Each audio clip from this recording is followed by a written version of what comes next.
మీకు ఈ ఫీల్డ్‌లోకి రావడానికి ఎవరు అంటే ఎప్పుడైనా యూట్యూబ్‌లో చూసి ఏమన్నా ఫీల్డ్‌కి వచ్చారా? లేకపోతే వేరే వాళ్ళు ఏమన్నా ఇన్‌స్పైర్ అయ్యారా? ఏ అంటే విధంగా? మా రిలేషనోళ్ళు ఈళ్ళకు ఫామ్‌లో ఉన్నారన్నమాట. ఓకే. 20 ఇయర్స్ నుంచి ఈయన ఫామ్‌లో ఉన్నారు. ఓకే. అయితే ఈయన కొంచెం వాళ్ళ అనుభవం ఉన్నది. హ్మ్. హ్మ్. అంటే నేను వేరే అప్పుడు వెల్డర్ అన్నట్టు నేను. ఓకే అండి. మీరు వెల్డర్. వెల్డర్‌ని. వెల్డర్ అయితే ఇక మనం ఒక చిన్న పని చేసుకున్నప్పుడు ఏందని ఓకే. నేను ఆలోచించి ఏం చేసినా అంటే ఇక మనం చేసుకుంటే అయిపోతదా అని ఆలోచనతోటి ఓకే. నేను ఫామ్ పెట్టుకున్నాను నేను. ఓకే.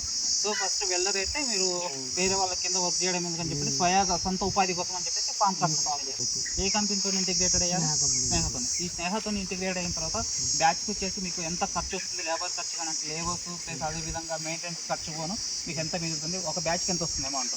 అంటే మా పోయిన బ్యాచ్ 1,26,000 వచ్చింది. ఆ! 1,26,000 వచ్చింది. 6,000 కోళ్ళ మీద.